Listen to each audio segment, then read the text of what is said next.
الله فلا مضل له ومن يضلله فلا هادي له وأشهد أن لا إله إلا الله وحده لا شريك له وأشهد أن سيدنا وسندنا وحبيبنا ومولانا محمدا عبده ورسوله أرسله الله تعالى إلى الحق بشيرا ونذيرا وداعيا إلى الله بإذنه وسراجا منيرا أما بعد أعوذ بالله من الشيطان الرجيم بسم الله الرحمن الرحيم إن الله وملائكته يصلون على النبي يا أيها الذين آمنوا صلوا عليه وسلموا تسليما اللهم صل على محمد وعلى آل محمد كما صليت على إبراهيم وعلى آل إبراهيم إنك حميد مجيد اللهم بارك على محمد وعلى آل محمد كما باركت على إبراهيم وعلى آل إبراهيم إنك حميد مجيد আলহামদুলিল্লাহ আল্লাহ সুবহানাহু ওয়া তাআলার শুকরিয়া আদায় করছি যে আল্লাহ সুবহানাহু ওয়া তাআলা বছরের 12টি মাসের মধ্যে অন্যতম 4টি মাস হারাম মাস, তার মধ্যে আরো গুরুত্বপূর্ণ মাস জিলহজ মাস। জিলহজের 1 থেকে 10 বছরের সেরা 10 দিন। এই সময়ের মধ্যে আমাদেরকে কোরআন শিক্ষা গবেষণা প্রশিক্ষণ কেন্দ্রে সাপ্তাহিক অনলাইন কোরআন ক্লাসে, অনলাইন আলোচনা অনুষ্ঠানে আমাদেরকে যুক্ত হওয়ার তৌফিক দিয়েছেন। সেজন্য রব্বুল আলামিনের দরবারে শুকরিয়া জ্ঞাপন করছি। দুরুদ ও সালাম পেশ করছি মুহাম্মদুর রাসূলুল্লাহ সাল্লাল্লাহু আলাইহি ওয়াসাল্লামের প্রতি, যিনি আমাদের জন্য উত্তম আদর্শ। সম্মানিত উপস্থিতি, আমরা নতুন আরেকটি মাসে প্রবেশ করেছি, জিলহজ, এবং আজকে জিলহজের 3 তারিখ অতিবাহিত হয়ে 4 তারিখে চাঁদ উঠেছে। আমরা মাস শুরুর দোয়াটি পড়ে নিচ্ছি। আল্লাহু আকবার। اللهم أهله علينا بالأمن والإيمان والسلامة والإسلام والتوفيق لما تحب وترضى ربنا وربك الله هلال رشد وخير।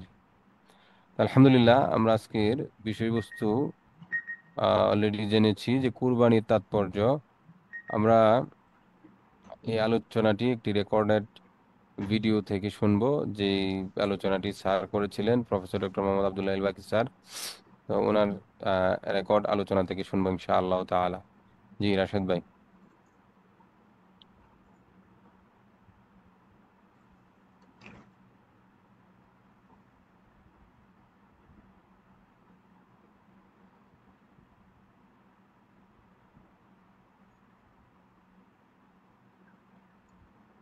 শোনা যাচ্ছে? হুম, সাউন্ডে আসে না। আসসালামু ঠিক আছে, ওকে ওকে ওকে। আলাইকুম ওয়া রাহমাতুল্লাহি ওয়া বারাকাতুহু। আলহামদুলিল্লাহি রাব্বিল আলামিন, আসসালাতু ওয়াসসালামু আলা রাসূলিহিল কারীম ওয়া আলা আলিহি ওয়া আসহাবিহি আজমাইন। যারা ইতিমধ্যে আমাদের সাপ্তাহিক অনলাইন আমার কোরআন পাঠ এই ক্লাসে যুক্ত হয়েছেন, সবাইকে ইন অ্যাডভান্স ঈদুল আজহার এবং হজের শুভেচ্ছা। আজকে আমাদের সাপ্তাহিক অনলাইন আমার কোরআন পাঠে যে বিষয়টি দেওয়ার চিন্তা করেছি আমি শেয়ার করার, সেটা হলো কোরবানির তাৎপর্য। সরাসরি কোরবানি নিয়ে আলোচনা।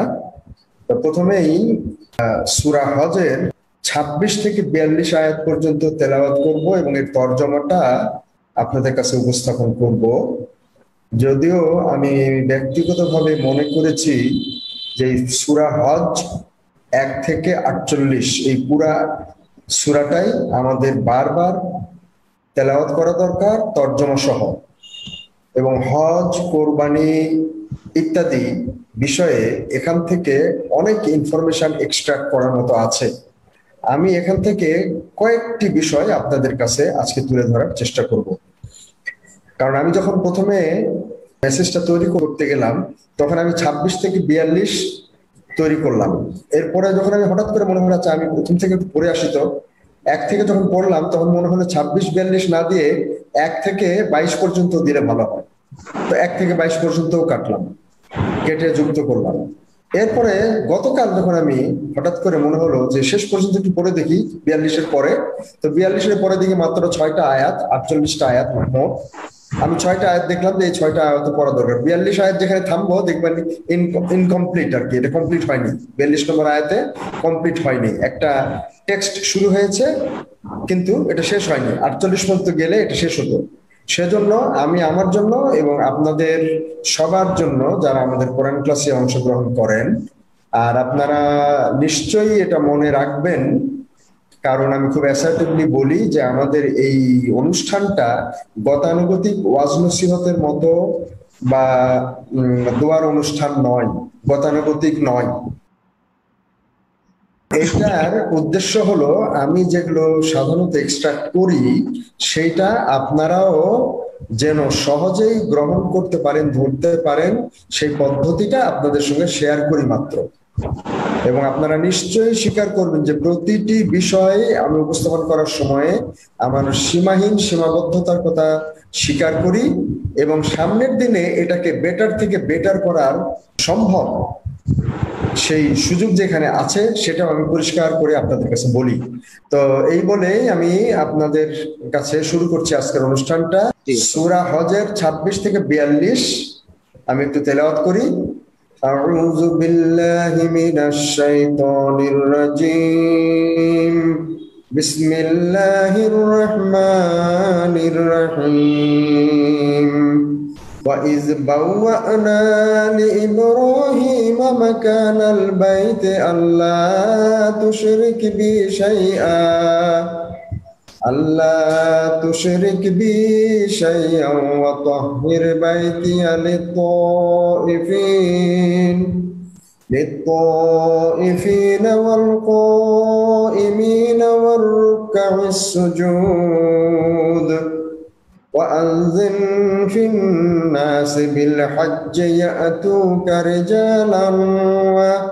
رجالا وعلى كل ضامر يأتين من كل فج عميق ليشهدوا منافع لهم ويذكروا اسم الله في أيام معلومات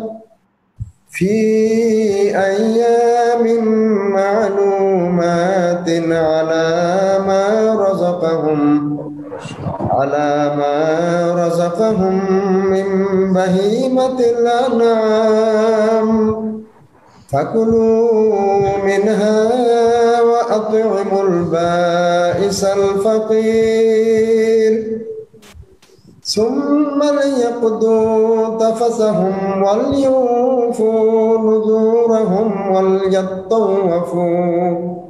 وليطوفوا بالبيت العتيق ذلك ومن يعظم حرمات الله فهو خير له عند ربه وأحلت لكم الأنعام إلا ما يتلى عليكم فاجتنبوا الرجس من الأوثان فاجتنبوا الرجس من الأوثان واجتنبوا قول الزور حنفاء لله غير مشركين به ومن يشرك بالله فكأنما خر من السماء فتخطفه الطير أو تهوي به الريح في مكان سحيق ذلك ومن يعظم شعائر الله فإنها من تقوى القلوب لكم فيها منافع إلى أجل مسمى ثم محلها إلى البيت العتيق ولكل أمة جعلنا منسكا ليذكروا اسم الله على ما رزقهم من بهيمة الأنعام فإلهكم إله واحد فله أسلموا وبشر المخبتين الذين إذا ذكر الله وجلت قلوبهم والصابرين على ما أصابهم والمقيم الصلاة ومما رزقناهم ينفقون والبدن جعلناها لكم من شعائر الله لكم فيها خير فاذكروا اسم الله عليها صواف فإذا وجبت جنوبها فكلوا منها وأطعموا القانع والمعطر كذلك سخرناها لكم لعلكم تشكرون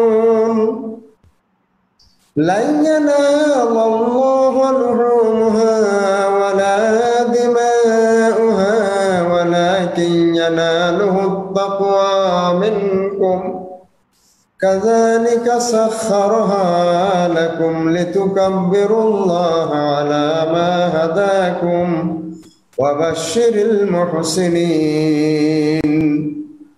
إن الله يدافع عن الذين آمنوا إن الله لا يحب كل خوان كفور أذن للذين يقاتلون بأنهم ظلموا وإن الله على نصرهم لقدير الذين أخرجوا من ديارهم بغير حق إلا أن يقولوا ربنا الله ولولا دفع الله الناس بعضهم ببعض لهدمت صوامع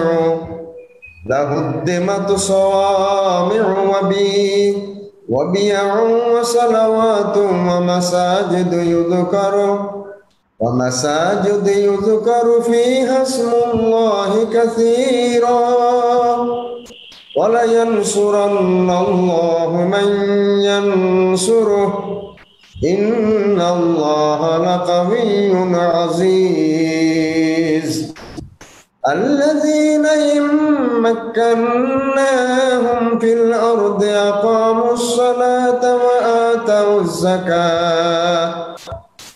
أقاموا الصلاة وآتوا الزكاة وأمروا بالمعروف ونهوا عن المنكر ولله عاقبة الأمور وإن يكذبوك فقد كذبت قبلهم قوم نوح وعاد وثمود صدق الله العظيم।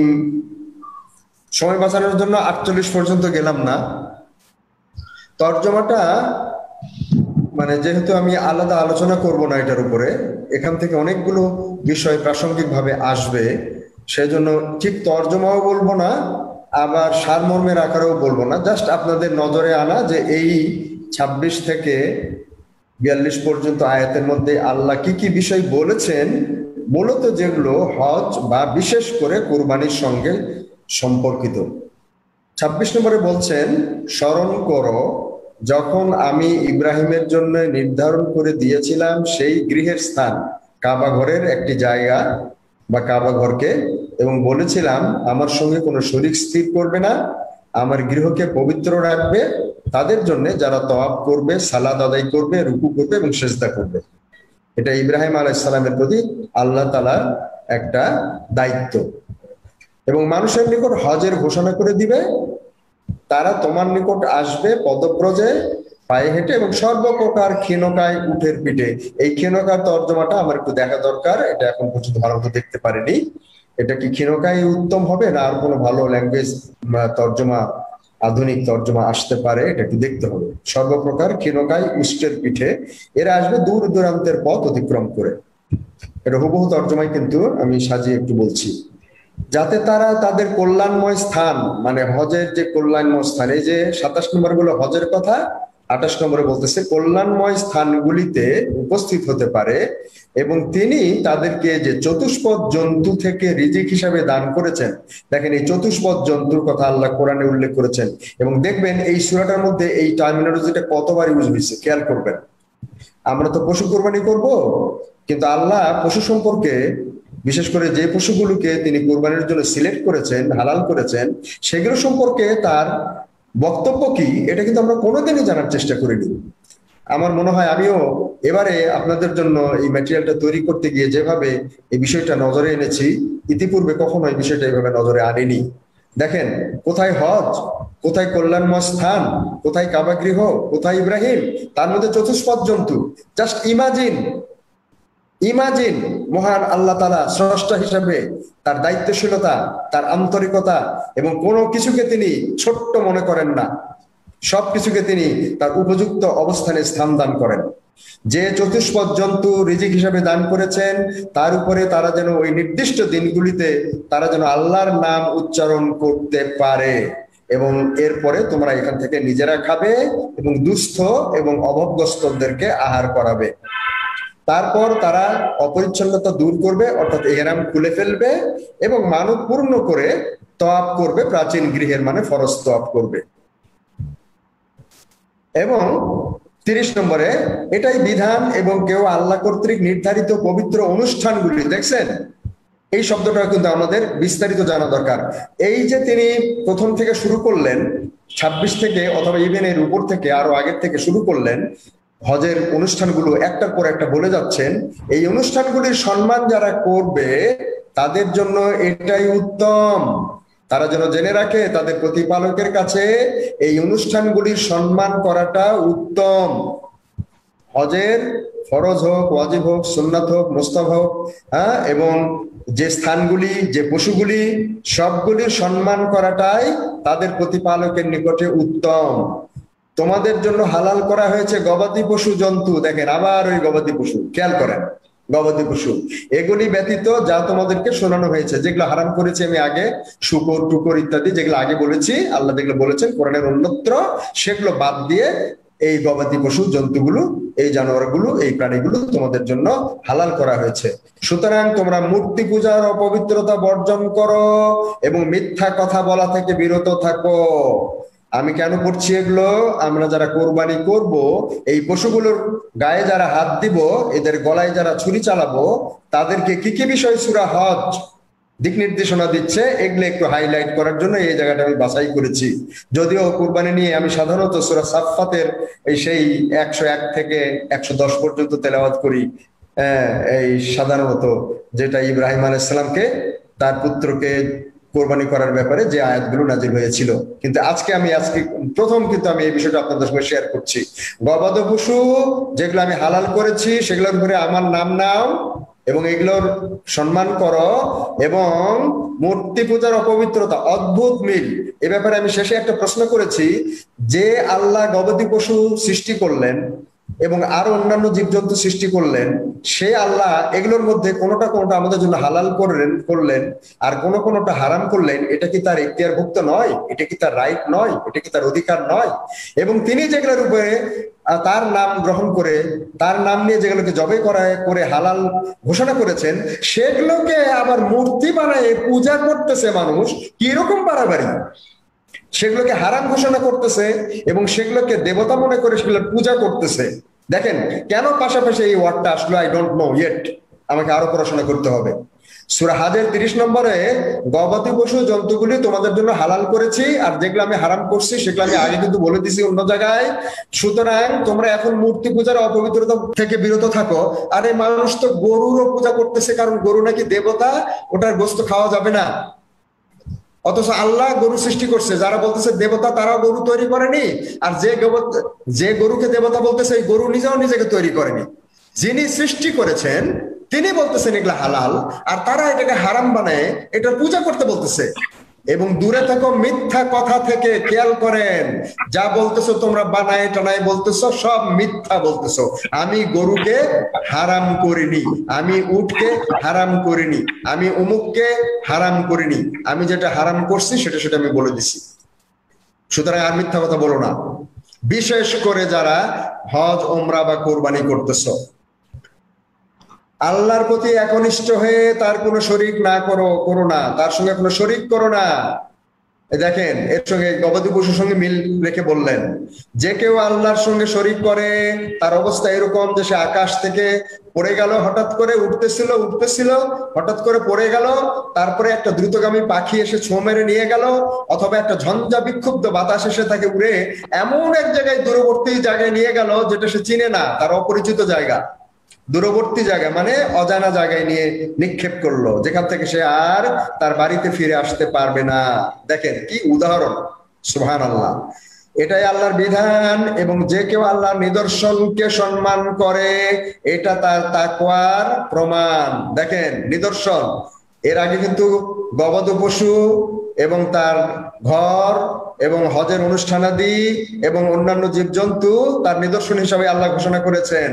আল্লাহর এই গবাদি পশুগুলোকে মানে কোরবানির পশুকে, এটাও আল্লাহর একটা নিদর্শন। এটাকে কেউ যদি সম্মান করে তাহলে এটা প্রমাণ হবে যাতে সে আল্লাহকে ভয় করে, সে আল্লাহকে ভালোবাসে। তাকওয়া নিয়ে আমাদের বড় একটা প্রেজেন্টেশন আজকে শেষের দিকে আছে ইনশাআল্লাহ। এই সমস্ত আনাম, দেখেন এখানে আরবি শব্দটা আরবি তর্জমায় রাখা হয়েছে। আনাম মানে হলো কিন্তু জানোয়ার, জীবজন্তু, প্রাণী, যেগুলো গবাদি পশু বা যেগুলো আমরা লালন পালন করি, যেগুলো আমরা পুষি। ওয়াইল্ড না, বিস্ট না, ওয়াইল্ড বিস্ট না, বন্য প্রাণী না, যেগুলোকে পোষা যায়, যেগুলাকে পোষ মানান যায়, সেগুলো হলো আনাম। তোমাদের চতুষ্পদ, তোমাদের জন্য নানাবিধ উপকার রয়েছে। দেখেন 32 নম্বরে আল্লাহ নিদর্শনের কথা বলে 33 নম্বরেই তার আনামের কথা উল্লেখ করলেন তিনি।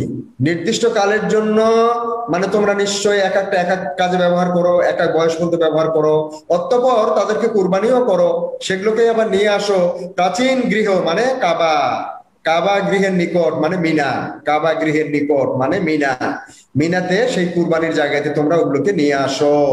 দেখছেন মহান স্রষ্টা তার একটা পশু, তার একটা জীবজন্তু সম্পর্কে তার কোরআনে মেনশন করতেছে কিভাবে, এগুলো যে আল্লাহর নিদর্শন, মানুষকে তার দিকে দৃষ্টি নিক্ষেপ করতে বলতেছে।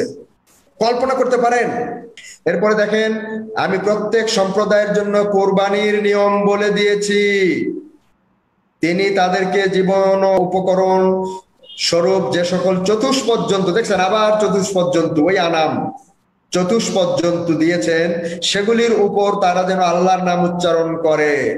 তোমাদের ইলা এক ইলা, সুতরাং তারই নিকট আত্মসমর্পণ করো এবং সুসংবাদ দাও যারা বিনীত তাদেরকে, যাদের হৃদয় ভয়ে কম্পিত হয় আল্লাহর নাম স্মরণ করা হলে, এবং যারা তাদের বিপদ আপদে ধৈর্য ধারণ করে, সালাত কায়েম করে, এবং আমি তাদেরকে যে রিজিক দিয়েছি তা থেকে ব্যয় করে। দেখছেন, দেখছেন ওই পশুগুলোকে আল্লাহর নাম নেওয়ার সময়ে তাদের মন ভয়ে কেঁপে ওঠে। কাকে জবাই করতেছে, কার নামে জবাই করতেছে, ভুল হচ্ছে কি হচ্ছে না, মানে পশু জবাইয়ের সঙ্গে আল্লাহর নাম স্মরণ করার একটা ব্যাপার। যদিও এটা কিন্তু ইন জেনারেল প্রযোজ্য, যাদের আল্লাহর নাম স্মরণ হলে, আল্লাহর কথা মনে হলে, যারা ভয়ে কেঁপে ওঠে, হ্যাঁ, যে না জানি কত ভুল করে ফেলতেছি, আল্লাহ আমাদেরকে শাস্তি দিবেন, আল্লাহর শাস্তি তো বড় কঠিন ইত্যাদি। কিন্তু এটাকে লিঙ্ক করা সম্ভব, 34 নম্বরের সঙ্গে লিঙ্ক করা সম্ভব। প্রত্যেক সম্প্রদায়ের জন্য কোরবানির নিয়ম বলে দিয়েছি।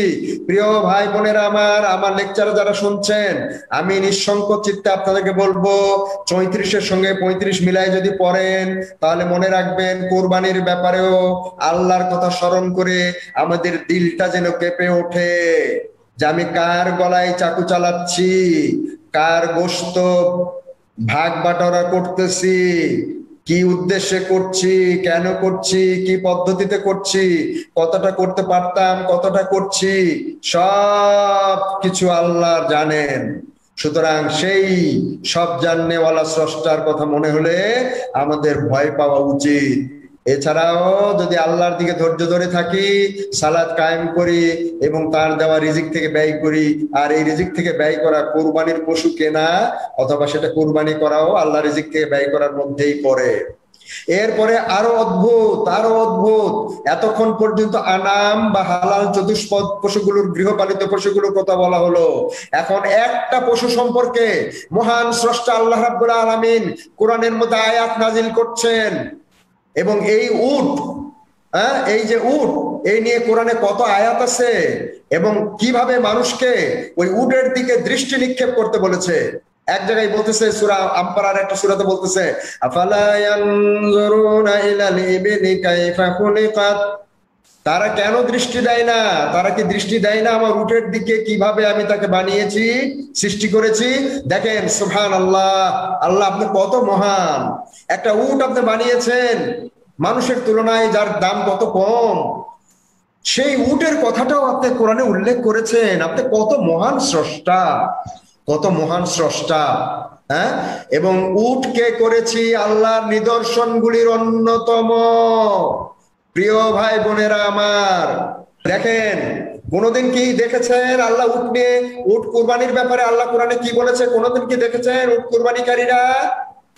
কোনদিন কি দেখেছেন গরু কুরবানিকারীরা আল্লাহ গরু নিয়ে কোরআনে কি বলেছেন? কতটা আয়াত গরু নিয়ে বলেছেন, ছাগল নিয়ে, দুম্বা নিয়ে বলেছেন? দেখেছেন কোনদিন? নাকি কুরবানি করে যাচ্ছেন? উটকে করেছি আল্লাহ নিদর্শনগুলির অন্যতম। সুবহানাল্লাহ, তোমাদের জন্য তাতে মঙ্গল রয়েছে। সুতরাং সারিবদ্ধভাবে দণ্ডায়মান অবস্থায় তাদের উপর তোমরা আল্লাহর নাম উচ্চারণ করো, যখন তারা কাত হয়ে পড়ে যায় তখন তোমরা তা থেকে আহার করো, এবং আহার করাও ধৈর্যশীল, অভাবগ্রস্ত, এবং যারা যারা চায় না তাদেরকে এবং যারা চায় উভয়কে তোমরা খাওয়াও। এভাবে আমি এদেরকে তোমাদের অধীন করে দিয়েছি যাতে তোমরা কৃতজ্ঞতা প্রকাশ করো। দেখুন, দেখুন, এই উটগুলোকে আমি তোমাদের অধীন করে দিয়েছি, এরা তোমাদের বুদ্ধিতে পড়ে যায় না, তোমাদের শক্তির কাছে অবনত হয়ে এই জবাইয়ের শিকার হয় না। এদেরকে আমি তোমাদের অধীন করে দেওয়ার কারণেই তোমরা যা করতে চাও তাই করতে পারো। এদের গলায় ছুরি চালাইতে পারো, এদের পিঠে উঠতে পারো, ইচ্ছা মতো ব্যবহার করতে পারো, কারণ আমি এদেরকে তোমাদের অধীন করে দিয়েছি। তাহলে বলে ফেলি একটা কথা, উট যদি আল্লাহর সৃষ্টি হয়ে একটা অবুঝ পশু হয়ে সে যদি আল্লাহর নির্দিষ্ট বিধান অনুযায়ী এই দুর্দণ্ড কাপুরুষ, নাশুকরিকারী, অকৃতজ্ঞ মানুষ এর অধীনতা স্বীকার করে চলে, তাহলে সম্মানিত মানুষ, আল্লাহর সৃষ্টির শ্রেষ্ঠ, তারা আল্লাহর আনুগত্য বা কৃতজ্ঞতা প্রকাশ করবে না কেন? খেয়াল করেন আয়াতগুলো, খেয়াল করেন, বোঝার চেষ্টা করেন। কখনোই আল্লাহর নিকট পৌঁছায় না উহাদের গোশত, রক্ত, বরং পৌঁছায় তোমাদের তাকওয়া। উটের গোশত, চামড়া, রক্ত কিছুই আল্লাহর কাছে যায় না। তোমাদের ভিতরে, মনের ভিতরে যে তাকওয়া, তোমার যে স্ট্যাটাস, তোমার যে মানসিক ঈমান এবং তাকওয়ার যে অবস্থান সেইটা আমার কাছে আসে। এভাবে তিনি এদেরকে তোমাদের অধীন করে দিয়েছেন যাতে তোমরা আল্লাহর শ্রেষ্ঠত্ব ঘোষণা করো। আপনার বড়লোকি না, আমার বড়লোকি না, কত টাকা দিয়ে কোরবানি দিলাম, কতগুলা কোরবানি দিলাম, কাকে কাকে দিলাম, কি কি দিলাম ইত্যাদি, সারা বছর দেই, এখনো দিচ্ছি ইত্যাদি, প্রত্যেক বছর আমি দেই, এগুলো না। তোমরা যেন আল্লাহর শ্রেষ্ঠত্ব ঘোষণা করো।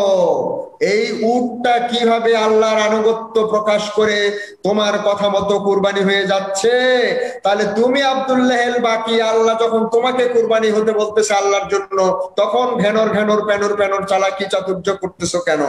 প্রতারণার আশ্রয় নিচ্ছ কেন? উটটা যদি প্রতারণার আশ্রয় নিতে পারতো তাহলে অবশ্যই সে নিত, কিন্তু সে নেয়নি, কারণ তাকে আমি তোমাদের অধীন করে দিয়েছি। এইটা দেখার জন্য যে তোমরা আমার কৃতজ্ঞতা প্রকাশ করো কিনা ওটা দেখে দেখে, এবং আল্লাহ তোমাদেরকে পথ প্রদর্শন করেছেন, এবং আল্লাহ রসুলকে বলছেন সুসংবাদ দাও সৎকর্ম পরায়ণদেরকে। অবশ্যই আল্লাহ রক্ষা করেন মুমিনদেরকে, তিনি কোনো বিশ্বাসঘাতক অকৃতজ্ঞকে পছন্দ করেন না। আসুন প্রিয় ভাই বোনেরা আমার, বিশেষ করে আমরা যারা কোরবানি করব, আমরা দেখি আমাদের কোরবানি এবং অন্যান্য ইবাদত বন্দেগীর সঙ্গে কোনো বিশ্বাসঘাতকতা নাই তো, চালাকি প্রতারণা নাই তো, দুষ্টমি নাই তো, হ্যাঁ, অকৃতজ্ঞতা নাই তো। এরপরে যুদ্ধের অনুমতি দেওয়া হলো তাদেরকে যারা আক্রান্ত হয়েছে, তাদের প্রতি অত্যাচার করা হয়েছে, সুতরাং নিশ্চয়ই তাদেরকে সাহায্য করতে সম্যক সক্ষম আল্লাহ, নিশ্চয়ই তাদেরকে সাহায্য করতে সম্যক সক্ষম। তাদেরকে তাদের ঘর বাড়ি থেকে অন্যায়ভাবে বহিষ্কার করা হয়েছে শুধু এই কারণে যে তারা বলেছে যে আল্লাহ আমাদের প্রতিপালক। আল্লাহ যদি মানব জাতির একদলকে অন্য দল দ্বারা এভাবে প্রতিহত না করতেন, তাহলে খ্রিস্টান সংসার বিরাগীদের উপাসনা স্থান, গির্জা, ইহুদিদের উপাসনালয়, মসজিদ সমূহ সহ যত জায়গায় আল্লাহর নাম স্মরণ করা হয়, স্রষ্টাকে ডাকা হয়, সবগুলো ওই অন্যায়কারীরা, ওই প্রতারকরা, ওই জালিয়াতরা, ওই মুশরিকরা, ওই মুনাফিকরা, ওই শিরকারীরা, ওই কাপুরুষরা, ওই পশুর চাইতো পশু, অধম পশুরা, এগুলা সব ধ্বংস করে দিত, মানুষকে আল্লাহর নাম নিতে দিত না। আল্লাহ নিশ্চয়ই তাকে সাহায্য করেন যে তাকে সাহায্য করে, আল্লাহ নিশ্চয়ই শক্তিমান পরাক্রমশালী। এ দ্বারা বুঝালেন যে যদি পশু তোমাদের কথা মতো কাজ করে, সে অনুযায়ী তোমরা কোরবানি করো, আল্লাহর নাম গ্রহণ করে তাদেরকে জবাই করো, তাহলে মনে রাখো পশুর চাইতো পশু আছে অনেক মানুষ। তারা যখন তোমাদের পরিবারে, সমাজে, রাষ্ট্রে, পৃথিবীতে বিশৃঙ্খলা সৃষ্টি করে, তাদেরকেও আল্লাহর নির্দেশ অনুযায়ী প্রতিহত করতে জীবন বাজি রেখে যুদ্ধ করো, মোকাবেলা করো, তাদেরকে ঠান্ডা করো, নতুবা তারা তোমাদের সবকিছু ধ্বংস করে দিবে। তোমাদেরকে আল্লাহর নাম নিতে দিবে না, তোমাদেরকে স্রষ্টাকে বিশ্বাস করতে দিবে না, তোমাদেরকে ইবাদত বন্দেগী, হজ, উমরা, কোরবানি কিছুই করতে দিবে না। তারা সবকিছুকে লন্ডভন্ড করে ফেলবে, শুধু বৈষয়িক স্বার্থে দুনিয়ার জীবনকে এনজয় করার জন্য তারা সবকিছু করতে বলবে। সুতরাং দেখেন, এখান থেকে শিক্ষা নেন। আমি এদেরকে পৃথিবীতে প্রতিষ্ঠা দান করলে কাদেরকে? যারা আল্লাহর কৃতজ্ঞতা প্রকাশ করে, আল্লাহর কথা স্মরণ করে, আল্লাহর কথা মনে হলে ভয়ে বুক কেঁপে ওঠে, এবং আল্লাহ যেগুলোকে হালাল করছে সেগুলোকে হালাল করে, আল্লাহ যেভাবে উট কুরবানি করতে বলছে সেভাবে কুরবানি করে, যেভাবে যাদেরকে দিতে বলছে তাদেরকে দেয় ইত্যাদি। যারা আল্লাহর বিধিবিধানের মতো কাজ করে, এবং তাদেরকেই যদি আমি পৃথিবীতে প্রতিষ্ঠিত করি, যদি আল্লাহ অন্যরা যেটা বলে অন্যায় ভাবে যারা এদেরকে বহিষ্কার করে, তারা যদি প্রতিষ্ঠিত হয় তাহলে সব নষ্ট করে দেয়। অন্যদিকে যারা আল্লাহকে বিশ্বাস করে তাদেরকে যদি পৃথিবীতে প্রতিষ্ঠিত করেন, তাহলে এরা সালাত কায়েম করবে, যাকাত দিবে, ভালো কাজের নির্দেশ দিবে এবং খারাপ কাজ থেকে নিষেধ করবে, এবং এরা সবাই জানে সকল কর্মের পরিণাম আল্লাহর এখতিয়ারে, এরা ভালো কিছু করবে। সুতরাং খারাপ এবং ভালোর মধ্যে সবসময় সংঘর্ষ হবে। ভালোরা খারাপের বিরুদ্ধে, খারাপকে পরাজিত করার জন্য সংঘর্ষে লিপ্ত হবে, প্রতিরোধ করবে, প্রতিবাদ করবে। এবং এটাই হলো কোরবানি থেকে একটা শিক্ষা। যদি একটা পশু আল্লাহর নির্দেশ মতো জীবন দিয়ে দেয় মানুষের কাছে, তাহলে মানুষও পশুর চাইতে পশুরূপী মানুষগুলোকে ভালো মানুষেরা এইভাবেই নির্মূল করে পৃথিবীতে জীবনে পরিবারে পরিবেশে শান্তি প্রতিষ্ঠিত করবে, পৃথিবীতে তারা সফল হবে, পরকালে তারা সফল হবে। এটাই হলো কোরবানির আসল উদ্দেশ্য। So far I have understood. আর 42 নম্বরে বলছেন, এটা আসলে 48 পর্যন্ত পড়লে ভালো হতো। এরপরে বলছেন যারা এগুলো করে না তারা যদি তোমাকে মানে মোহাম্মদ সাল্লাল্লাহু আলাইহি সাল্লাম আপনাকে যেটা আমি করতে বললাম, যেটা আপনি করার কথা বলতেছেন, তারা যদি এগুলো তোমাকে করতে অস্বীকার করে, তোমাকে অবিশ্বাস করে, অস্বীকার করে, তাহলে মনে রাখবা এদের পূর্বে অস্বীকার করেছিল, নূহ আলাইহিস সালামকে অস্বীকার করেছিল, আদ জাতি অস্বীকার করেছিল, সামুদ জাতি অস্বীকার করেছিল, এবং এরপরে আরো আছে, তারা সবাই অস্বীকার করেছিল। এবং এর পরিণতি যেরকম হয়েছিল, তোমাকে অস্বীকার করার পরিণতিও এরা ওই রকমই ভোগ করবে, কিন্তু এরা এখন বুঝতেছে না। আর সেই জন্য তুমি এদের মোকাবেলা করার জন্য সার্বিকভাবে প্রস্তুতি গ্রহণ করো, যা করতে বলতেছি সেটা করো। এই হলো সূরা হজের 36 থেকে 42 পর্যন্ত সংক্ষিপ্ত আলোচনা। এরপরে আমি যেটা এই আয়াতগুলোর পর্যালোচনা করে যেভাবে সাজানোর চেষ্টা করেছি আজকের আলোচনাটা, এখন আমি আরেকটা ডাইমেনশনে আসতেছি। কোরবা শব্দ দিয়ে 11টি ফর্মে আমি 96টা আয়াত পেয়েছি। এর অধিকাংশ অর্থ হলো নিকটবর্তী হওয়া। আর আমরা সবাই জানি কারো নিকটবর্তী হতে হলে অপর কারো থেকে দূরে যেতে হয়। ভালো করে মনে রাখবেন কথাটা। আমি যাকে ভালোবাসি সেই প্রেমিকার কাছে যেতে গেলে অন্য সব ভালোবাসার জায়গা ছেড়ে যেতে হয়। আমি জানি কারো নিকটবর্তী হতে হলে অপর কারো থেকে দূরে যেতে হয়। এছাড়া এটা আসছে 96 বার, যদিও একই একই অর্থে সব জায়গায় ব্যবহার হয়নি, কিন্তু কুরবা শব্দটা আসছে 96 বার। নুসুক শব্দটা, যেটা রক্ত প্রবাহিত করা অথবা কুরবানি করা, হত্যা করা, এই সম্পর্কে আসছে 6 বার। জবেহ শব্দটা আসছে 9 বার। নহর শব্দটা আসছে ওয়ানহার, ইন্না শানিয়াকা হুয়াল আবতার, সূরা কাউসারে একবার আসছে নহর। নুন বড় হা রা আর নুন ছোট হা রা, নহর মানে ঝর্ণা বা নদী বা প্রবাহিত জলস্রোত, এটা আসছে 113 বার। কি অদ্ভুত ব্যাপার! আজকে এই কথাটা আমার মনে হয়েছে, নহর যেটা কোরবানি, অনহার বড় হা, সেটা মাত্র একবার। আর নহর যেটা সাধারণত বেহেস্তের ঝর্ণা হিসাবে অধিকাংশ জায়গায় ব্যবহার করা হয়েছে, সেটা আসছে 113 বার। কি অদ্ভুত! এটা অবশ্য নুন ছোট হারা, ওটা নুন বড় হারা। দেখেন কেন বললাম এগুলো? তামসা দেখার জন্য নয়, এগুলো আমার প্রিয় কোরআন ক্লাসের সাথী ভাই বোনেরা এইভাবে স্টাডি করবে। এইভাবে একটা শব্দ দিয়ে তারা সাগর থেকে মহাসাগরে ঘুরে বেড়াবে। কোরবানির গুরুত্ব এবং তাৎপর্য একটু শুধু বলে যায়, নামাজ, রোজা, হজ, যাকাত। হজও ধরলাম কোরবানি বাদ দিয়ে, কেমন? হজের অন্যান্য ইবাদত ধরলাম, কালো পাথর, তারপরে হলো মুলতাজিম, হ্যাঁ, তাওয়াফ, সাই, এগুলা কোরবানি বাদে আর কি যা আছে হজের সঙ্গে, সেগুলা অসুবিধা নাই। যাকাত, কোনটা থেকে আমি কিছু নিতে পারি না। দেখেন তো, নামাজ পড়লে আপনি সরাসরি কিছু পান, রোজা রাখলে কিছু পান, হজের অন্যান্য আনুষ্ঠানিকতা কিছু পান, যাকাত দিলে কিছু পান, জিহাদ করলে কিছু পান। জিহাদে অবশ্য কিছু পাওয়া যায় যদি গাজী হয়ে ফিরে আসতে পারেন। ইভেন ইন্তেকাল করলেও গভর্নমেন্ট যদি মনে করে আপনাকে কিছু দিতে পারে, আপনার পরিবারকে কিছু দিতে পারে। আপনি মারা গেলে তো আপনি আর কিছু সরাসরি পাইলেন না। কিন্তু কিন্তু কুরবানি করে সেখান থেকে আপনি আবার ভোগ করতে পারেন।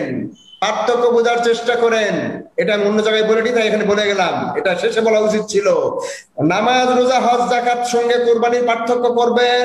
অন্য কোন ইবাদত থেকে আপনি ডাইরেক্ট কিছু পান না, কিন্তু কোরবানি করলে ওটার থেকে আপনি আবার খাইতে পারেন। এই পার্থক্যটা বুঝে নিবেন। সেজন্যই মনে হয় নামাজ, রোজা, হজ, যাকাতের ব্যাপারে কোরবানির চাইতে কম লোকের আগ্রহ। একটু স্ট্যাটিস্টিক্স নিয়ে দেখেন, যত লোক নামাজ রোজা করে নিয়মিত, তার চাইতে বেশি লোক কোরবানি করে। কি ব্যাপার?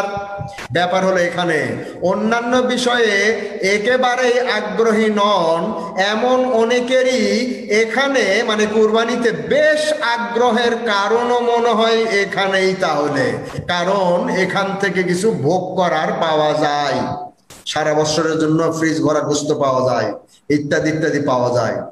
কোরবানির উদাহরণ বলবো।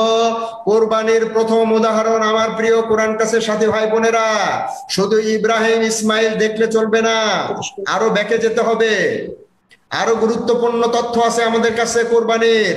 কোরবানির প্রথম উদাহরণ জান্নাতে আদম আলাইহিস সালাম এবং হাওয়া আলাইহিস সালামকে জান্নাতে থাকতে হলে একটি গাছ ত্যাগ করতে হবে, একটি গাছের লোভ ছাড়তে হবে, একটি গাছ কোরবানি করতে হবে। আল্লাহ বলেছিলেন যতদিন ওনারা কোরবানি করে সফল হয়েছিলেন, গাছের কাছে না গেছিলেন, ততদিন কোনো অসুবিধা হয়নি। শয়তানের প্ররোচনায় যখনই তারা সেই কোরবানিটা বাদ দিয়ে কোরবানিটা নিতে গেল, সারা জিনিসটা ধরতে গেল, তখনই তারা পরাজিত হলেন, নিজেদের প্রতি জুলুম করলেন, সুখ স্বাচ্ছন্দ্যের জান্নাত থেকে ঝঞ্ঝা বিক্ষুব্ধ পৃথিবীতে নেমে এলেন। মনে রাখবেন, প্রথম কোরবানিতে ফেল করেছিলেন আদম আলাইহিস সালাম, হাওয়া আলাইহিস সালাম শয়তানের প্ররোচনায়। যেটা ত্যাগ করতে বলেছিলেন স্রষ্টা, যেটা ধরতে নিষেধ করেছিলেন, যেটা কোরবানি করতে বলেছিলেন, সেটা কোরবানি করতে একদিন ব্যর্থ হওয়ায় পৃথিবীতে নেমে এসেছিলেন। কোরবানির দ্বিতীয় উদাহরণ হাবিল কাবিলের উদাহরণ। একজন নারীকে পাওয়ার জন্য দুইজন পুরুষের দাবি, এটা সমাধান করার জন্য কোরবানি করা হলো। একজনের কোরবানি মঞ্জুর হলো আর আরেকজনের কোরবানি মঞ্জুর হলো না। মজার ব্যাপার কি জানেন? ভালো করে পড়ে নেগলো, সময় দিয়ে নেগলাতে কি যে তথ্য পাবেন কল্পনা করতে পারবেন না। কোরবানির এক ভাগ গোশতের চাইতেও অনেক বেশি আনন্দ পাবেন এগুলোতে, কিন্তু না, আমাদের গোশতের প্রতি আকর্ষণ বেশি, এগুলোতে আকর্ষণ কম। যে ছাড় দেওয়ার কথা সে ছাড় না দেওয়াতে ব্যর্থ হলো, তার কোরবানি কবুল হলো না, কিন্তু সে ব্যর্থ হলো। আর যে পাওয়ার কথা তাকে হত্যা করলো, সে জীবন দিয়ে সফল হলো। দুটা কোরবানি, তার এক কোরবানি আল্লাহ কবুল করলেন, সেই কারণে তারে আরেকজন যে হত্যা করলো, এই হত্যার কারণে সে শহীদ হয়ে জীবন দিল, আল্লাহর কাছে সে কবুল হয়ে গেল। দেখেন, দুই ভাবে কোরবানি আর দুই ভাবে সে সফল, আর সে দুই ভাবেই ব্যর্থ। একদিকে হত্যার ব্যর্থতা, আর একদিকে কোরবানিও কবুল হয়নি। তৃতীয় উদাহরণ বনি ইসরায়েলের কোরবানির উদাহরণ। একটি পশুর জীবন দিয়ে, তা দ্বারা এক মৃত ব্যক্তিকে জীবন দিয়ে সমস্যার সমাধান করা হয়েছিল। কি বিউটিফুল ইতিহাস এবং কি বিউটিফুল ইউজ একটা কোরবানির, কল্পনা করতে পারেন? চতুর্থ এবং বলতে পারেন সর্বশ্রেষ্ঠ উদাহরণ ইব্রাহিম আলাইহিস সালাম, হাজেরা আলাইহিস সালাম, ইসমাইল আলাইহিস সালামের কোরবানি। এ ব্যাপারে ডিটেল পাবেন সূরা সাফফাত 37 নম্বর সূরা, 100 থেকে 110 নম্বর আয়াত। একটু পড়বেন দয়া করে, বাসায় একটু সময় দিয়েন, একটু পড়েন দয়া করে। আমি আর কি বলবো, আমার কথা আর কত ভালো লাগে, কিন্তু কোরআনের কথা যখন ভালো লাগা শুরু করবে তখন বুঝবেন আপনি সাকসেসফুল। কিন্তু যতদিন আমার কথা ভালো লাগবে, কোরআনের কথা ভালো লাগবে না, কোরআনের কাছে যাইতে ইচ্ছে করবে না, ততদিন বুঝবেন আপনি রিস্কে আছেন, রিস্কে। ইব্রাহিম আলাইহিস সালাম এবং হাজার আলাইহিস সালামকে কুরবানি করতে না বলে ইসমাইল কেন? এটা কি কোনোদিন মাথায় আসছে? কেন আল্লাহ ইব্রাহিমকে বললেন না যে তুমি হাজারাকে কুরবানি করো? কেন হাজারাকে বললেন না তুমি ইব্রাহিমকে কুরবানি করো? কেন হাজারা আর ইসমাইলকে বললেন না মা ও বেটা মিলে বাপকে কুরবানি করো? কেন ইব্রাহিম এবং ইসমাইলকে বললেন না দুইজন মিলে মাকে কুরবানি করো? কেন করলেন না? একটু সাথ দিয়ে দেওয়ার চেষ্টা করি। ইব্রাহিম আলাইহিস সালাম এবং হাজারা আলাইহিস সালাম মালিকের জন্য জীবন দেওয়ার প্রমাণ তো ইতিমধ্যে দিয়েই ফেলেছেন। পরে দেখুন কোরআন, করুন ইতিহাস, দেখেন তো পান কিনা। ইব্রাহিম আলাইহিস সালাম এবং হাজার আলাইহিস সালাম মালিকের জন্য জীবন যে দিতে পারে, এটা কি প্রমাণ দেওয়া বাকি আছে না প্রমাণ হয়ে গেছে? কিন্তু তারা যে ইসমাইলের জীবনও মালিকের জন্য দিয়ে দিবেন, সেটা তো প্রমাণ করতে হবে। এখনো তো ইসমাইলের জীবন দেওয়ার পরীক্ষা নেওয়াই হয়নি যে তারা ইসমাইলকেও দিয়ে দিবে নাকি। ইব্রাহিম হাজেরা জানেন তারা এখন অতীত হতে চলেছেন, ভবিষ্যৎ ইসমাইলেরই। ইব্রাহিম হাজেরার কাছে তাই নিজেদের চেয়ে ইসমাইলের দামি বেশি, যেমন আমার কাছে আমার ছেলে মেয়ের দামি বেশি, এমনকি আমার নাতি নাতনির দামও আমার চাইতে বেশি, কারণ ভবিষ্যৎটা তাদেরই, আমার দিন শেষ। সন্তানের জীবন বাবা মার কাছে কত আপন, কত আকর্ষণীয়। তাহলে যিনি সন্তান দিয়েছেন তার কাছেও ইসমাইলের দাম অনেক বেশি নিশ্চয়ই। খেয়াল করেন, কথাটা একটু জটিল। যে আল্লাহ আমাকে সন্তান দিলেন, সেই সন্তানের দাম আমার কাছে কত বাড়াই দিলেন। আমার কাছে আমার সন্তানের দাম কত, আমার জীবন দিয়েও আমি আমার সন্তানকে রক্ষা করার চেষ্টা করব।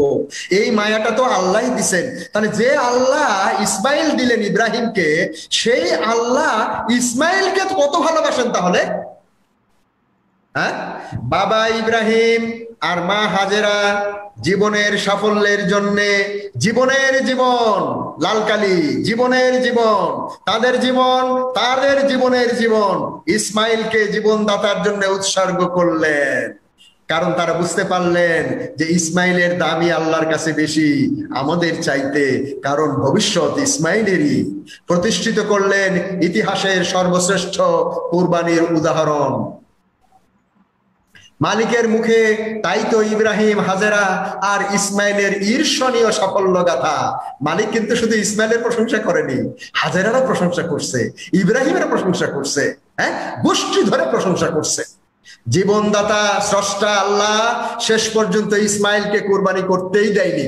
দেখেন কি বুদ্ধিমত্তা, কি সুন্দর ম্যানিপুলেশন। একটা পশু যাকে জীবনের উপরে কোনো স্বাধীনতা দেওয়া হয়নি, তার জীবন নিয়ে যারা তার জন্য জীবন দিতে প্রস্তুত, মানে আল্লাহর জন্য, তাদেরকে জীবন্ত অক্ষয় অমর করে রাখলেন ওই পশুর বিনিময়ে, যেন তারা অন্য নানা উপায়ে মালিকের জন্য জীবন বিলানোর সুযোগ পেয়ে ধন্য হয়। আমি কি বিশ্বাস করি জানেন? এই বিষয়ে এই শব্দগুলো আপনারা যারা আজকে প্রথম আমার ক্লাস শুনছেন, জীবনে কখনো শোনেননি। যারা দ্বিতীয়বার শুনছেন তারাও হয়তো একবারই শুনেছেন। বিশ্বাস করুন, এটা কিন্তু আমার নিজের কোনো গর্ব নয়, অহংকার নয়। আমি যে বিষয়গুলোকে এভাবে উপলব্ধি করে আল্লাহ যে আমাকে উপস্থাপন করার তৌফিক দিয়েছেন, সেজন্য আমি আল্লাহর কাছে কৃতজ্ঞ। একটা পশু যাকে জীবনে, যদি বুঝতে না পারেন ভুল বুঝবেন, একটা পশু যাকে জীবনের উপরে কোনো স্বাধীনতা দেওয়া হয়নি, তার জীবন নিয়ে মানুষকে তার জীবন নেওয়ার স্বাধীনতা দেওয়া হয়েছে, অধিকার দেওয়া হয়েছে। সেই মানুষ ইব্রাহিম, তার জীবন নিয়ে যারা ইব্রাহিম, হাজেরা, ইসমাইল তার জন্য, মানে স্রষ্টার জন্য জীবন দিতে প্রস্তুত, তাদেরকে মানে ইব্রাহিম, ইসমাইল, হাজেরাকে জীবন্ত অক্ষয় অমর করে রাখলেন, যেন তারা অন্য নানা উপায়ে মালিকের জন্য, মানে স্রষ্টার জন্য জীবন বিলানোর সুযোগ পেয়ে ধন্য হয়। রেফারেন্স সূরা হজের 34 নম্বর। আর পুরস্কারও পাইলেন কেমন দেখেন। ইসমাইল কুরবানির প্রতিদান কি পেলেন? ইব্রাহিমের মাকামকে সালাতের স্থান বানানো হলো, রেফারেন্স ডান দিকে। স্ত্রীর দৌড়াদৌড়ির স্থানকে সাইতে রূপান্তর করা হলো। ইসমাইলের জমজমকে স্থায়িত্ব দান করা হলো। এই ব্যাপারে ডাইরেক্টলি কোরআনে কোনো আয়াত নাই, কিন্তু বিউটিফুল একটা দোয়া আছে। এবং হজ, উমরা, তওয়াফের শেষে জমজমের পানি খাওয়া সুন্নত বিফোর ইউ গো ফর সাই। ইব্রাহিমকে আনুগত্যশীলের মর্যাদা প্রদান, ইব্রাহিমকে মহসিন ঘোষণা, ইব্রাহিমের উপরে শান্তি বর্ষণ, পরবর্তীদের জন্য অনুসরণীয়, ইব্রাহিম মুক্তি পেলেন, ইব্রাহিমকে নেতৃত্ব প্রদান করা হলো, ইত্যাদি ইত্যাদি। আরো অনেক রেফারেন্স আছে। এরপরে লাস্ট যে পার্টটা আমি বলতে যাচ্ছি এখন, প্রিয় ভাই বোনেরা আমার, আসুন আমি সবার আগে এবং তারপরে আপনারাও পশুর গলায় ছুরি চালানোর আগে, আগামী কয়েকদিনের মধ্যেই যে কুরবানি দিব আমরা, তার গলায় ছুরি চালানোর আগে কয়েকটা বিষয় খেয়াল করি। একটা হলো বাস্তবতা উপলব্ধি করি, এটা আমি এখন সব জায়গায় বলছি, কারণ করোনা। মনে রাখবেন, করোনা হজ বা কোরবানি কিছুই নষ্ট করে না। মনে রাখবেন, করোনা কিছুই নষ্ট করেনি, করোনা কিছুই নষ্ট করতে পারে না। আমরাই হজ, কোরবানি, নামাজ, রোজা, যাকাত, ফিতরা সব নষ্ট করার কারণে করোনা আক্রান্ত হয়েছি। আমরা করোনার থাকার জায়গা নষ্ট করেছি, করোনার খাদ্যকে ধ্বংস করেছি, করোনার আরামে চলাফেরার জায়গাটাকে নস্বাত করে দিয়েছি। সেই জন্য এখন করোনা আমাদের ঘরে। মনে রাখবেন, এটা মনে রাখবেন। চ্যালেঞ্জ করলে আমাকে চ্যালেঞ্জ করবেন, আমি একদিন 2 ঘন্টা, 4 ঘন্টা, 10 ঘন্টা লেকচার দিয়ে এটা প্রমাণ করব যে আমরা করোনা থাকার জায়গা, খাওয়ার জায়গা, চলাফেরার জায়গা, আরামায়েশের জায়গা, ঘুমের জায়গা সব নষ্ট করে দিছি। সে বাধ্য হয়ে আমাদের লাঙের মধ্যে, ফুসফুসের মধ্যে ঢুকছে। এটা একটু নিরাপদ পাইছে বেশি, আগে সেটা জানতো না। করোনা কিছুই নষ্ট করেনি। হজ এবং কুরবানি নিয়ে আমরা জুলুমের সুস্পষ্ট প্রমাণ দিয়েছি, এটাই একটা আলাদা আলোচনা। কি জুলুম করেছি নিশ্চয়ই চ্যালেঞ্জ করবেন ওনাকে, সাহস নিয়ে অগ্রসর হবেন, ইনশাআল্লাহ আমরা এটা আলাপ করব। এসব অবিশ্বাসী পশু মানে এই মানুষগুলো যারা আমরা হজ নামে, নামাজ নামে, জাকাত নামে, কুরবানি নামে যারা জুলুম করতেছি, সুস্পষ্ট এরা অবিশ্বাসী পশু। এই পশুর চেয়েও নিকৃষ্ট উপায়ে এই পশুদেরকে, আমাদের মতো এই পশুদেরকে পশুর চেয়েও নিকৃষ্ট উপায়ে দুনিয়া ভোগের মারাত্মক পরিণতি হলো করোনা। আমাদের মতো এই পশুরা যেন, করোনা যে পশুদের মধ্যে থাকে সেই পশুদের চেয়েও নিকৃষ্ট পরিণতি যেন দুনিয়াতে ভোগ করে যায় আমরা, করোনাকে ধ্বংস করার জন্য, করোনার বিরুদ্ধে, করোনার স্বপ্ন নষ্ট করার জন্য, এবং এভাবে একইভাবে মানুষের স্বপ্ন নষ্ট করা, সমাজে বিশৃঙ্খলা সৃষ্টি, রাষ্ট্রে বিশৃঙ্খলা সৃষ্টি করার জন্য যারা কাজ করে, ওই নরাধম, ওই পশুদের চেয়ে পশু, তাদেরকে শিক্ষা দেওয়ার জন্যই আসছে করোনা। আনফরচুনেটলি এ ধাক্কাতেও আমাদের হুঁশ হয়নি, আমরা করোনা সংকটের মধ্যেও পশুর চাইতেও পাশবিক আচরণ করছি। আমাদের বুঝতে হবে ভালো করে। কয়েকটা কথা বলবো এভাবে, কোরবানির পশুর শরীর, মাংস, হাড়, হাড্ডি, রক্ত কিছুই যে আল্লাহর জন্য কোরবানি করছেন তার কাছে পৌঁছে না। রেফারেন্স আছে, তাহলে আপনি তার কাছে কি দিতে চাচ্ছেন? তার কাছে দিতে চাচ্ছেন কি দিবেন? ঠিক করছেন? দেখছেন আল্লাহ কি চাইছে? জীবনে তো দেখেননি। আপনি তো মনে করছেন আল্লাহর নামে দিচ্ছেন, আল্লাহ গরুটা খাসিটা খাইতেছে নাকি? যেরকম অন্যান্য এবাদতে অন্যান্য ধর্ম সম্প্রদায়রা অনেক সময় দেবীদের কাছে খাদ্য দেয়, লোকজন ওগুলা দেয়, আর ওগুলো পরে যে কোথায় চলে যায় আল্লাহ জানে, দেবীরাই খায় মনে হয়। তো মনে করছেন আল্লাহ এই গরু, খাসি, দুম্বা, উট এগুলো সব ভয় খায় নাকি?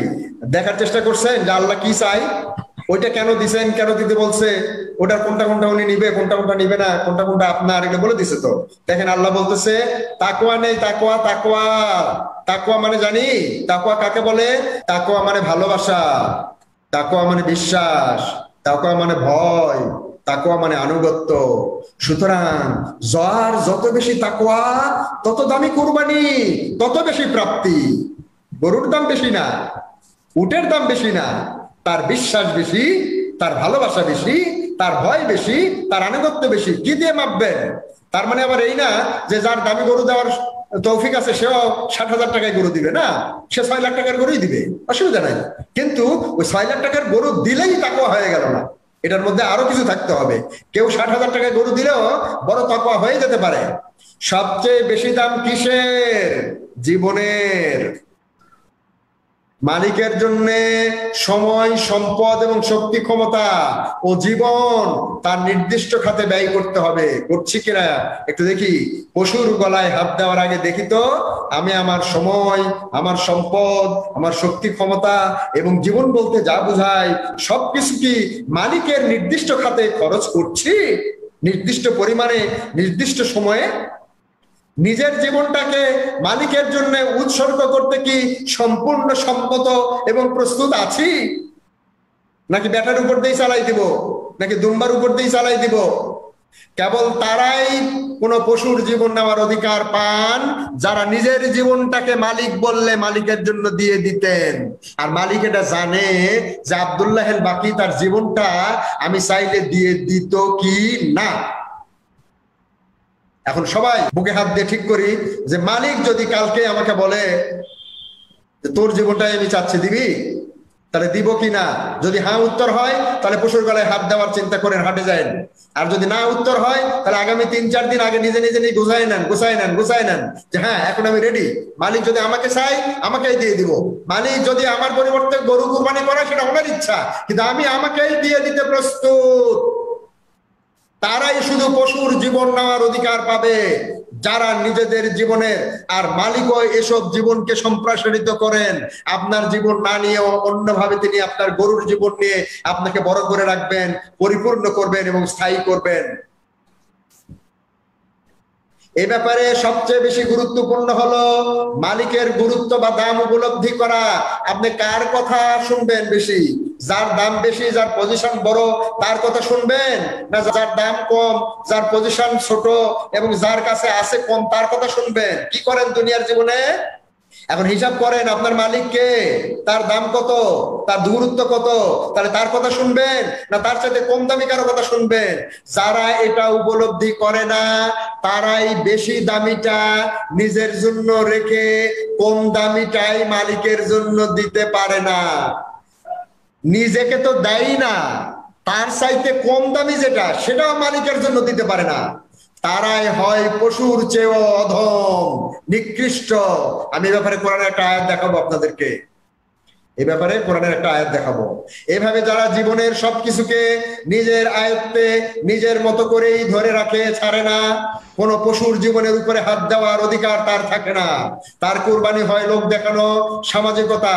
এটা তার জীবনকে বাড়তে দেয় না, সমৃদ্ধ করে না, পরিপূর্ণ করে না।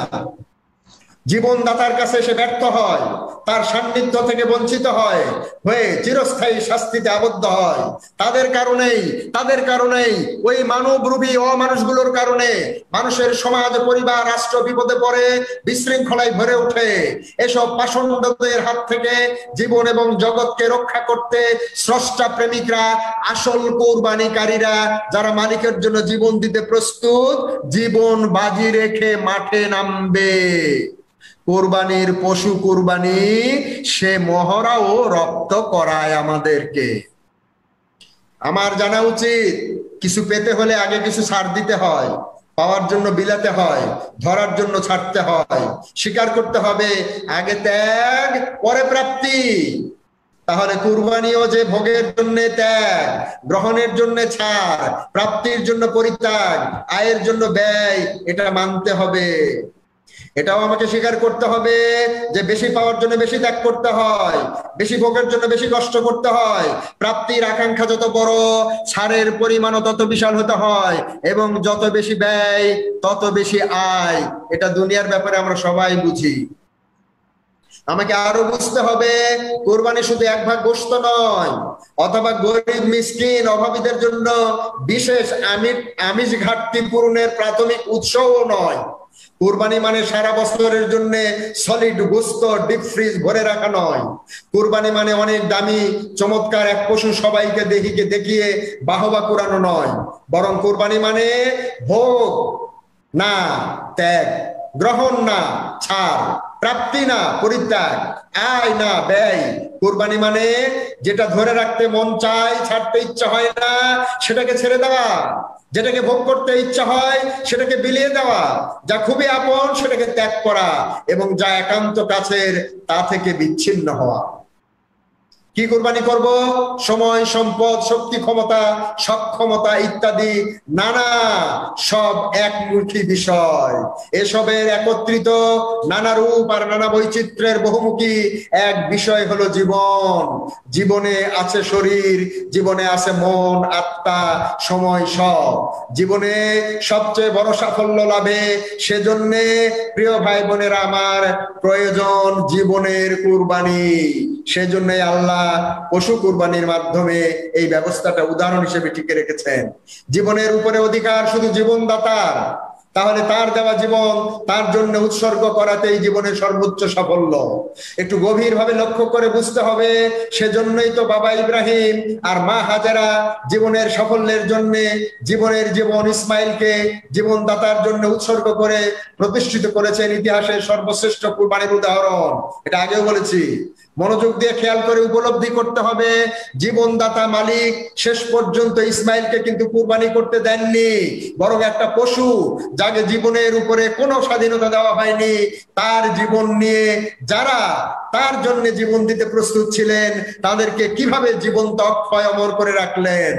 আর তারাও জীবনভর অন্য কতভাবে নানা উপায়ে মালিকের জন্য জীবন বিলানোর উৎকৃষ্ট উপমা সৃষ্টি করে ধন্য হলেন। এর ফলও সুস্পষ্ট ভাবে অনুভবযোগ্য। মালিকের কাছে ইব্রাহিম, হাজেরা, ইসমাইলের ঈর্ষণীয় সাফল্য গাথা।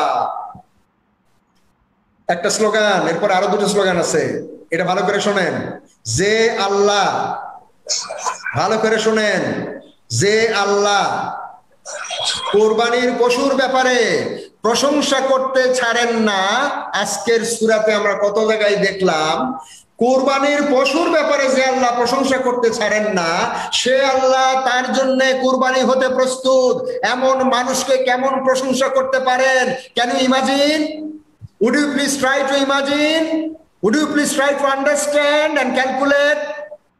যে আল্লাহ কুরবানির পশুর ব্যাপারে প্রশংসা করতে ছাড়েন না, তার কিতাবের মধ্যে একাধিক জায়গায় একাধিক রকমে ব্যাখ্যা করেছেন। সে আল্লাহ তার জন্য কুরবানি হতে প্রস্তুত এমন মানুষকে কেমন প্রশংসা করতে পারেন?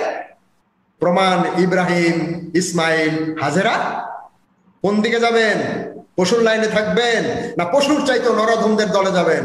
দেখেন, যদি আল্লাহর নিদর্শন নিয়ে টাল বাহানা করি, যদি পশুকে খালি পশুই মনে করি, কুরবানিকে যদি এক ভাগ গোস্তই মনে করি, যদি আরো কিছুকে আল্লাহর নিদর্শন নিয়ে যদি টাল বাহানা করি, পরিণতি কি দেখেন? সূরা আরাফের 175 থেকে 177 পড়বেন।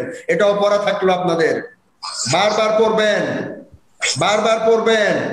আল্লাহর নিদর্শনকে যারা প্রত্যাখ্যান করে তারা নিজেদের প্রতি জুলুম করে, তাদের অবস্থা এত খারাপ, তাদের পেছনে একটা শয়তান লাগে এবং বিপদগামীদের অন্তর্ভুক্ত করে ফেলে, এবং তখন দুনিয়ার দিকে ঝুঁকে পড়ে এবং প্রবৃত্তির অনুসরণ করে। আল্লাহ নিদর্শনকে প্রত্যাখ্যানকারীর অবস্থা কুকুরের মতো। এই মানুষ কুকুরের মতো উদাহরণ দিচ্ছেন আল্লাহ কোরআনে, সূরা আরাফের 175 থেকে 177 উইথ রেফারেন্স। তার উপরে বোঝা চাপালেও হাঁপায়, না চাপালেও হাঁপায়। আল্লাহ যাকে পথ দেখান সেই পথ পায়, যাদেরকে তিনি বিপদগামী করেন তারাই ক্ষতিগ্রস্ত হয়। মানে যার পিছনে শয়তান লাগে তার পিছনে আবার আল্লাহ লাগে, আর আল্লাহ যার পিছনে লাগে তার পিছনে কি আবার শয়তান থাকে? এখন আপনি ঠিক করবেন যে আল্লাহর সঙ্গে থাকবেন না শয়তানের সঙ্গে থাকবেন। দেখেন, আল্লাহর নিদর্শন কুরবানি, কুরবানির পশু আল্লাহর নিদর্শন, অন্যতম নিদর্শন। হজের স্থানগুলো আল্লাহর নিদর্শন, হজ এবং কুরবানির জায়গাগুলো আল্লাহর অনুষ্ঠানগুলো আল্লাহর নিদর্শন। এটা নিয়ে যদি প্রত্যাখ্যান করেন, এটা নিয়ে যদি তালবাহানা করেন, এটা নিয়ে যদি শিক্ষা গ্রহণ না করেন, তাহলে কি হবে দেখেন। আর একটা দেখেন, আরাফের 179, বহু জিন এবং মানুষ আছে যাদের মন আছে কিন্তু তা দ্বারা উপলব্ধি করে না, চোখ আছে তা দ্বারা দেখে না, কান আছে যা দ্বারা শোনে না, তারা পশুর নাই বরং তার চাইতেও পথভ্রষ্ট। উলাইকা কাল আনআম বাল হুম আদাল, তার চাইতেও অধম, তার চাইতেও নিকৃষ্ট। আসফালা সাফিলিন, মানুষ রূপী পশুর চাইতেও নিকৃষ্ট অধম পশু। এরাই গাফেল, এরাই জাহান্নামী। আল্লাহর নিদর্শনকে প্রত্যাখ্যানকারীদেরকে অত্যন্ত বলিষ্ঠ কৌশলী আল্লাহ সময় দিয়ে ধীরে ধীরে এমন ভাবে ধ্বংসের দিকে নিয়ে যান যে তারা কিছুই টের পায় না। নিরীহ অপরাধ নিরপরাধ পশুর গলায় যত সহজে ছুরি চালাচ্ছেন, নিরীহ নিরপরাধ অনুগত, বলা উচিত ছিল আমার, নিরীহ নিরপরাধ অনুগত পশুর গলায় যত সহজে ছুরি চালাচ্ছেন, নিষ্ঠুর দুশ্চরিত্র, আল্লাহ নিদর্শন থেকে শিক্ষা গ্রহণ করে না, কাপুরুষ, হীনমন্য, লোভী, স্বার্থপর, পশুর চেয়েও নিকৃষ্ট এসব মানুষদের গলায় ছুরি চালানোর ব্যাপারে কি বলবেন? এমনকি যারা আল্লাহ যেসব পশুকে হালাল করেছেন সেগুলোকে দেবতা বানিয়ে হারাম করে। তার মানে আবার এই না, বাকি স্যার বলে দিছে যে ছুরি দিয়ে পশু জবাই করতাম, ওই ছুরি নিয়ে রাত্রের অন্ধকারে বের হয়ে পড়তে হবে আর এক একটা হিন্দু দেখে দেখে হত্যা করতে হবে, মুশরিক হত্যা করতে হবে। না প্রিয় ভাই বোনেরা আমার, এটা আলাদা লেকচার দরকার। এটা হলো কনসেপ্টটা পেলাম যে আমাদেরকে পশু জবাইয়ের মাধ্যমে এই শিক্ষাটা দেওয়া হচ্ছে যে তোমরা যদি আমার এই নিরীহ নিরপরাধ অনুগত পশুটার গলায় চাকু চালাইতে পারো, তাহলে যারা পাপিষ্ঠ নিষ্ঠুর দুশ্চরিত্র পশুর চাইতেও অপরাধী, অনুগত, দুষ্ট, লোভী, স্বার্থপর, নিকৃষ্ট মানুষরূপী পশু, তার চাইতে অধম, তাদের বিরুদ্ধে আমার হুকুমে কেন তোমরা মাঠে নামো না, কেন তোমরা টাকা পয়সা দাও না, কেন তোমরা দল বাঁধো না, ঐক্যবদ্ধ হও না, কেন তোমরা সদল বলে এদেরকে আক্রমণ করে পরাজিত করে দুনিয়া এবং আখিরাতের শান্তি সুনিশ্চিত করো না। এটাই হলো কোরবানির আর একটা শিক্ষা বলে আমি মনে করেছি। ওয়াখির দাওয়ানা আলহামদুলিল্লাহি রাব্বিল আলামিন। আসসালামু আলাইকুম ওয়া রাহমাতুল্লাহি ওয়া বারাকাতুহু।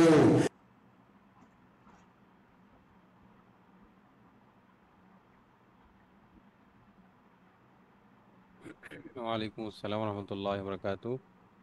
আলহামদুলিল্লাহ, আল্লাহ তাআলার শুকরিয়া। আমরা আমাদের স্যারের রেকর্ডের একটি আলোচনা থেকে কুরবানির তাৎপর্য সম্পর্কে গুরুত্বপূর্ণ আলোচনা শুনলাম। আল্লাহ তাআলা আমাদেরকে আহ প্রকৃত ভাবে কুরবানির জন্য যে প্রস্তুতি, যে মন মানসিকতা এবং যে উপলব্ধি হওয়া প্রয়োজন, সেভাবে আমাদেরকে প্রস্তুতি নিয়ে কুরবানি করার তৌফিক দান করুন, এবং যে ত্যাগী প্রাপ্তি সেই ত্যাগ অর্জন করার তৌফিক দান করুন, আমিন।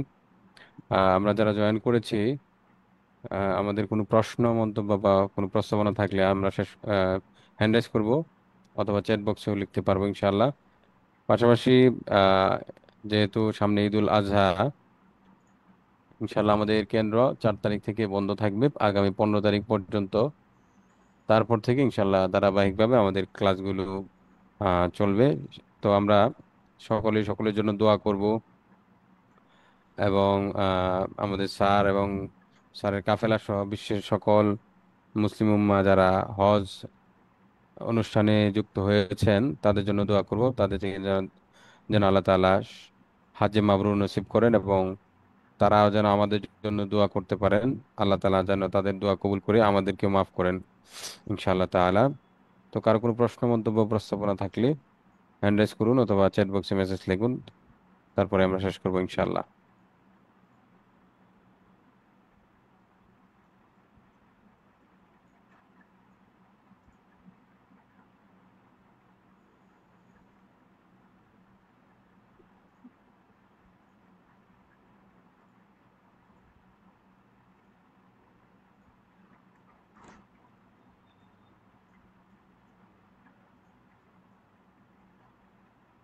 আমার আচ্ছা, জি রানা, তাহলে মানে কথা বলার আছে আর কি।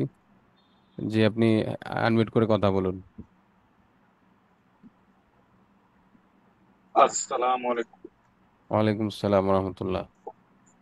হযরত, আমি তো আপনার সাথে কথা বলছিলাম গতকাল আমার একটা মাসলা নিয়ে।